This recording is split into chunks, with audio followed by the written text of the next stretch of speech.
మహాదుర్గంగా ఉంటాడు. ఈరోజు మనుషులు చక్కగా మన చుట్టూ అన్ని పరిస్థితులు బాగున్నప్పుడు మన చుట్టూ ఉంటారు కదండి, మన చుట్టూ ఒక గోడలా నిలబడతారు.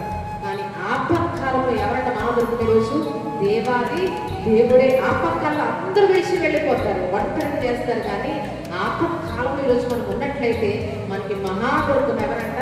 మన దేవుడే.